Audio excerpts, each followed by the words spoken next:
राजस्थान का एक छोटा सा गांव, जहां दिन में भले ही शांति रहती हो, लेकिन जैसे ही सूरज ढलता, हवा में अजीब सी ठंडक और सन्नाटा पसर जाता।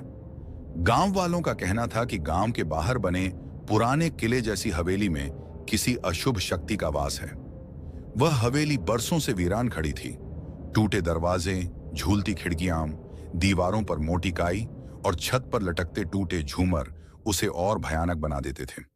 गांव के बुजुर्ग हर शाम चूल्हे के पास बैठकर बच्चों को चेतावनी देते, बेटा, उस हवेली के पास मत जाना, वहां एक पिशाचिनी रहती है। कहते हैं रात में हवेली से पायल की झंकार और किसी स्त्री के रोने की आवाज आती थी।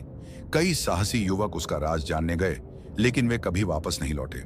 गांव का 23 वर्षीय अर्जुन शहर से पढ़ाई पूरी कर लौटा था। उसने इन कहानियों को गांव वालों की अंधविश्वास भरी सोच समझा। भूत प्रेत जैसी कोई चीज नहीं होती, वह अपने दोस्तों से कहता। अर्जुन को रोमांच पसंद था और उसने तय किया कि वह हवेली का रहस्य उजागर करेगा।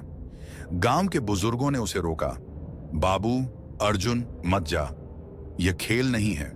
लेकिन अर्जुन हंसते हुए बोला, दादाजी, मैं डरने वालों में से नहीं हूं। कैमरा लेकर जाऊंगा, वीडियो रिकॉर्ड करूंगा और सबको दिखाऊंगा कि यह सब अफवाह है। उस रात आसमान में काले बादल थे। बिजली की कौंध रह रहकर आसमान को नीला कर रही थी। अर्जुन ने बैग में टॉर्च, कैमरा, मोबाइल और एक छोटा खंजर डाला और हवेली की तरफ निकल पड़ा। हवेली तक जाने वाला रास्ता वीरान था।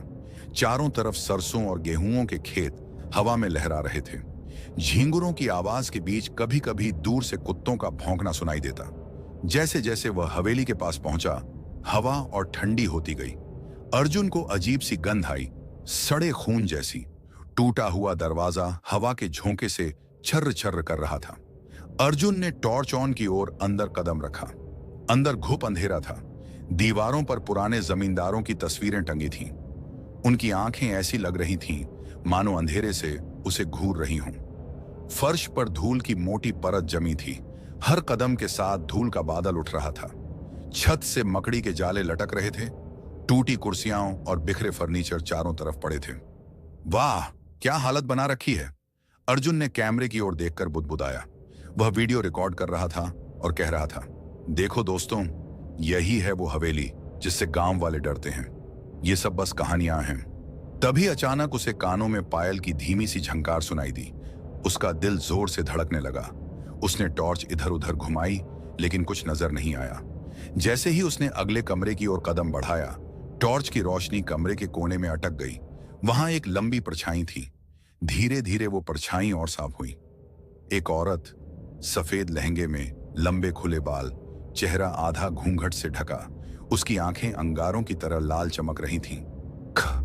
कौन हो तुम? अर्जुन की आवाज कांप रही थी। औरत ने धीरे से मुस्कुराया और फुसफुसाई, मैं वही हूं जिसका खून इस हवेली में सूखा है। अर्जुन ने डरते हुए एक कदम पीछे लिया। औरत ने हाथ उठाया और अचानक दीवार पर पुराने खून के धब्बे उभर आए। उसकी आवाज ठंडी और धीमी थी।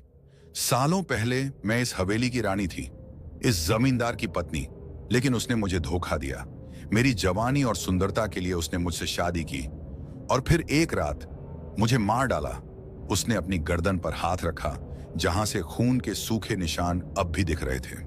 मेरा खून यहां बहा और मेरी आत्मा इस हवेली में कैद हो गई। अर्जुन ने डर को छुपाते हुए कहा, तुम चाहती क्या हो? पिशाचिनी की आंखें और लाल हो गईं। मैं चाहती हूं इंसानों का खून। हर बूंद से मेरा श्राप ताकतवर होता है। कमरे का तापमान अचानक और गिर गया। अर्जुन की सांसें भाप जैसी दिख रही थीं। वह धीरे धीरे पीछे हटने लगा। उसके कदमों के नीचे कांच का टुकड़ा चटका। एक पल में पिशाचिनी हवा में उड़कर उसके सामने आ गई। तुम्हारी आंखों में डर बहुत मीठा है, उसने फुसफुसाया। अर्जुन ने टॉर्च उसकी तरफ मारी, लेकिन उसकी लाल आंखें चमक उठी। टॉर्च की रोशनी बुझ गई। अर्जुन ने दरवाजे की तरफ भागने की कोशिश की, लेकिन दरवाजा अपने आप बंद हो गया। हवा में ठंडा धुआं फैलने लगा।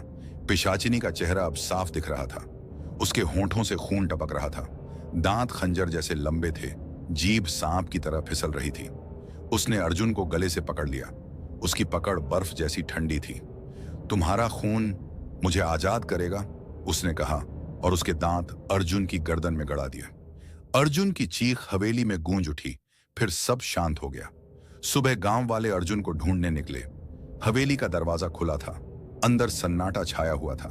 फर्श पर खून के धब्बे और टूटा हुआ कैमरा पड़ा था। वीडियो में अर्जुन की घबराई आवाजें, उसकी दौड़ने की आवाजें और आखिर में पायल की झंकार सुनाई दी। फिर स्क्रीन पर सिर्फ दो लाल चमकती आंखें दिखीं और वीडियो बंद हो गया। उस दिन के बाद गांव वालों ने हवेली को घेर दिया। किसी ने पास जाना बंद कर दिया।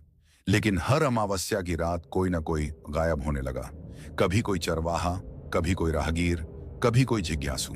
हवेली के पास लाल खून के निशान मिलते, जैसे किसी को घसीट कर अंदर ले जाया गया हो। लोग कहते, कभी कभी हवेली की खिड़की से सफेद लहंगे वाली औरत को मुस्कुराते देखा जाता।